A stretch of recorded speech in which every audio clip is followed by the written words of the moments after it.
Hello दोस्तों, मैं शारिक मलिक हाजिर हूँ एक बार फिर। उम्मीद करता हूँ आप सब लोग अच्छे होंगे।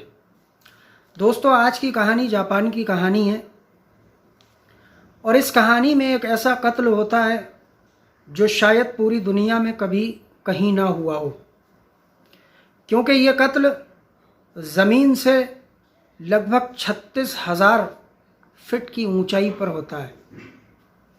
कहानी जापान के राजधानी टोक्यो की है। टोक्यो में 2 एयरपोर्ट हैं,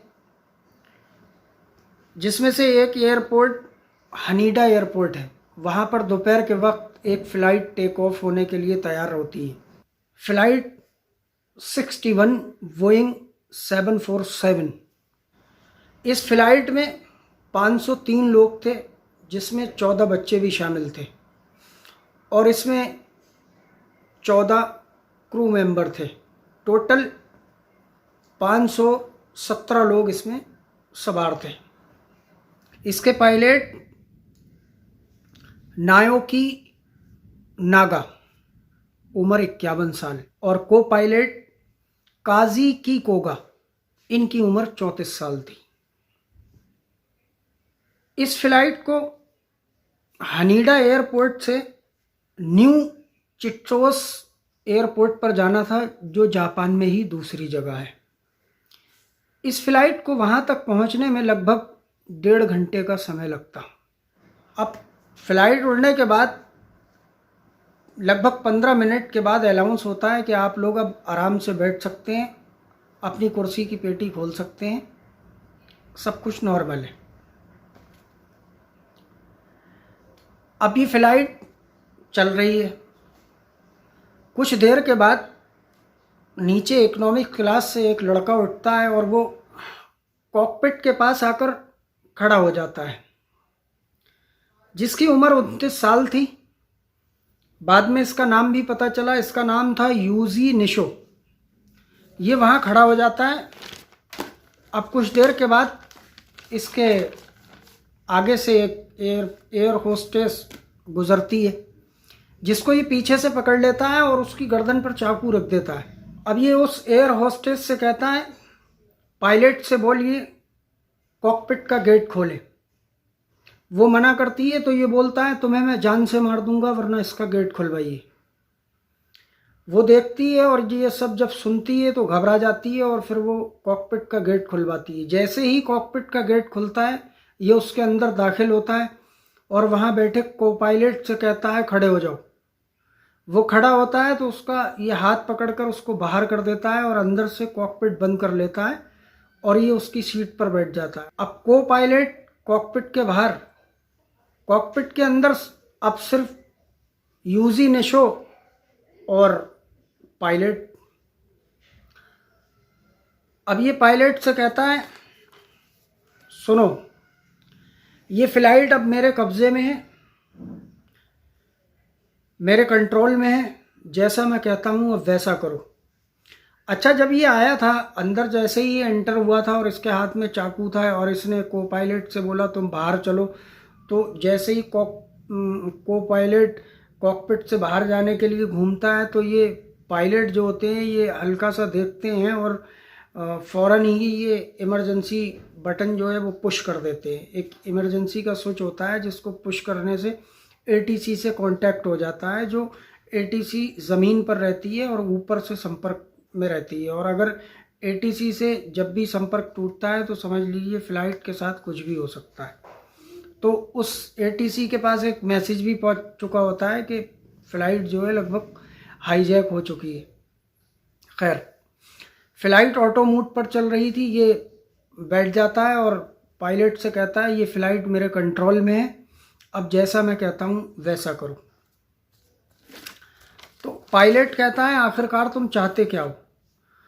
टोक्यो में ही एक दूसरी जगह पर मिलिट्री का एक एयरवेस है। तो ये पायलट से बोलता है कि वहाँ लेकर चलो इस फ्लाइट को, जो मिलिट्री का एयरवेस है। पायलट मना करता है तो ये कहता है, तुम चलते हो या मैं तुम्हें मार दूँ।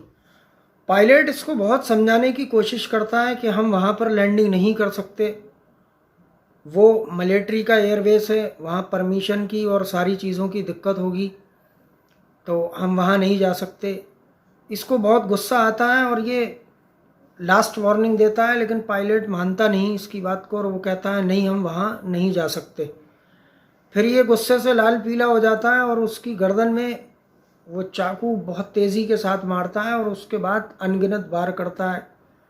पायलट की गर्दन लगभग 90% कट चुकी थी और वो पूरे कॉकपिट में ब्लड ही ब्लड था, सारी उसकी कुर्सी पर इधर उधर। फिर को पायलट की सीट पर बैठ जाता है और प्लेन को जो है ये अपने आप कंट्रोल करने की कोशिश करता है,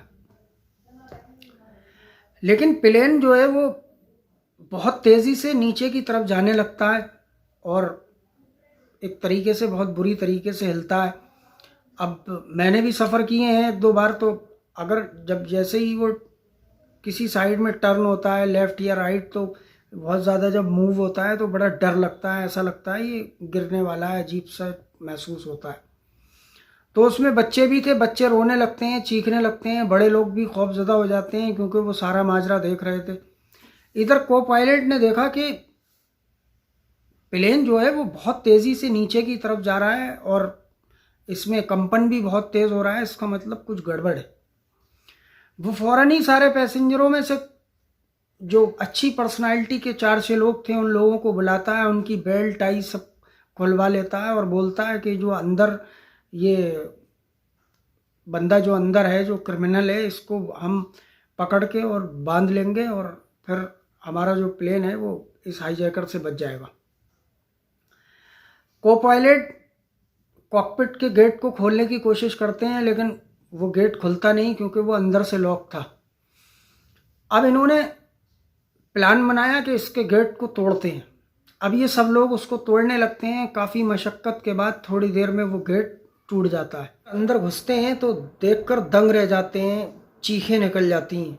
ये देखते हैं कुर्सी पर पायलट एक मुर्दा पड़ा है और पूरे कॉकपिट में ब्लड ही ब्लड है। उसके बाद ये उस शख्स को जो है पकड़ लेते हैं, उसका चाकू छीनते हैं और उसके हाथ पैर टाई और बेल्ट से बांधकर उसको कॉकपिट से बाहर कर देते हैं। उसके बाद को पायलट इस प्लेन को अपने कंट्रोल में लेता है।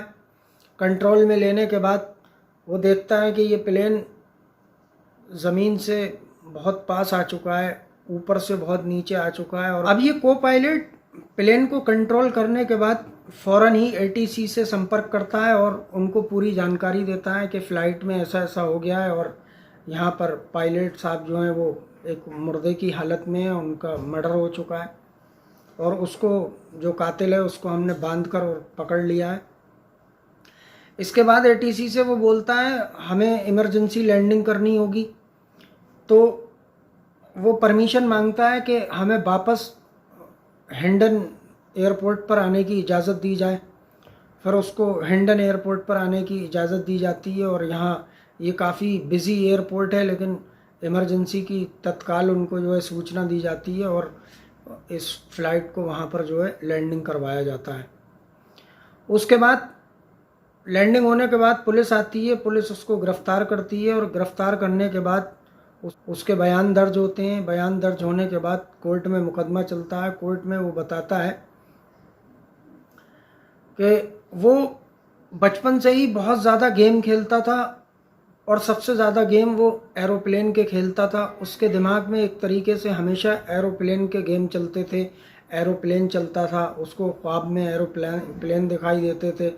एक तरीके से वो डिप्रेशन में भी था जब उसकी जांच हुई। और जिस टाइम उसने ये क्राइम किया उस फ्लाइट में ये सवार हुआ था तो उसने ड्रग्स की डोज भी ले रखी थी। और बताते ये हैं कि जिस दिन ये इस फ्लाइट में था, इसने ये सब किया, उस दिन इसने उस एयरपोर्ट से बहुत सारी फ़्लाइटों के टिकट्स ले रखे थे, ताकि ये सोचता था कि अगर मैं किसी फ़्लाइट में नहीं जा सका तो मैं दूसरी फ़्लाइट में जा सकता हूँ। और इसने एक बार इसी एयरपोर्ट पर एक मेल भी किया था और उसमें इसने बोला था कि यहाँ पर कोई ऐसी सिक्योरिटी नहीं है जिससे हम कुछ भी ला सकते हैं, हमारा हैंडबैग चेक नहीं होता और सिर्फ हमारा लगेज चेक होता है। उस टाइम सिक्योरिटी इतनी नहीं थी तो सिर्फ लगेज चेक होते थे और हैंडबैग चेक नहीं होते थे। तो इसने ये मेल भी किया था कि हम जाते हैं और हमारा हैंडबैग चेक नहीं होता है, हम कुछ भी ले जा सकते हैं, ये वो।